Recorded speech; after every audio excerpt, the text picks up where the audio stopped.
पुणी थे ओडिशा पश्चिमबंग सीमार आलू गाड़ीगुड़ी अटक जांच करने बाहाना पश्चिमबंग अधिकारी आलू गाड़ीगुड़ी अटकाई। लक्ष्मणनाथ टोल गेट ठारू प्राय 25 किलोमीटर दूर बेलदारे ओडिशा को आसुवा आलू गाड़ी को पश्चिमबंगर मुख्यमंत्री ममता बानार्जी सरकार अटकाई। एक मौखिक निर्देश पर एभली व्यवसायी संघ पक्षर कहुई। पश्चिमबंग अधिकारी कौन प्रतिक्रिया मिल पारि नहीं।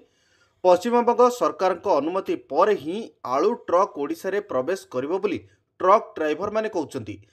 गत राति अधरू आलू ट्रक अटका जिबा कारण स्पष्ट होई नाही। आलू गाड़ी गुडी को पश्चिमबंग पुलिस जगी रहितबा कुआ जाउची। ओडिशा को आलू नहीं आसिबा बेले पश्चिमबंग प्रशासन रो निर्देश अनुसार 60 नंबर जातीय राजपथ बेलदा निकटरे एसबुक अटका जाइछि।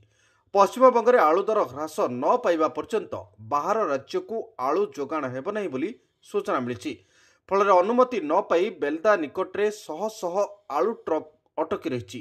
पश्चिमबंग आलू गाड़ी न छाड़िले ओडिशा रे आलू दर बढ़िबार आशंका उपजुछि। या सहित राज्य में आलू संकट मध्य देखा जिबार आशंका करा जाउछि।